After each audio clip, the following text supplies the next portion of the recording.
உங்களுக்கு இங்க இருக்கிறவங்களுக்கு ஃபாரின் எப்படி இருக்கு? ரொம்ப செழிப்பா இருக்கிற மாதிரி இருக்குல்ல. நல்ல பெரிய பெரிய பில்டிங்ஸ், லைட்டிங்ஸ், சில இடங்கள்லாம் பார்த்தா ஃபால்ஸ், பெரிய பெரிய மலைகள், ஐஸ் கட்டியா இருக்குது மலையெல்லாம். அதெல்லாம் பார்க்கும்போது நம்மளுக்கு அது ரொம்ப செழிப்பா இருந்த இடம் மாதிரி இருக்குல்ல. அது மாதிரி ஒரு தேசம் தான் கானான் தேசம். என்ன ஒரு கானான் தேசத்துக்கு நான் உங்களை கூட்டிட்டு போவேன் அப்படின்னு சொல்லிட்டு சொல்றாரு. தேவன் வாக்கு கொடுக்குறாரு.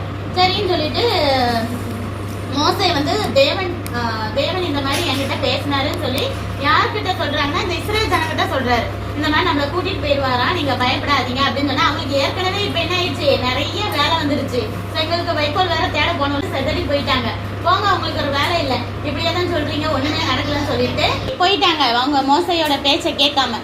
அப்ப அவர் என்ன செய்யறாரு, பார்வோன் கிட்ட ஆரோனும் மோசையுமா போறாங்க. போய் என்ன செய்யறாங்க, தேவன் சொன்ன மாதிரியே அவர் கோலை வந்து கீழே போடுறாரு.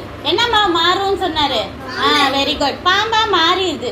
அப்ப அதே போல அங்க எகிப்துல பார்வோன் கீழே இருப்பாங்களா மந்திரவாதிகள், அவங்களோட கோலை போட்டு என்ன செய்யறாங்க, மந்திரம் பண்ணி பாம்பை வர வைக்கிறாங்க.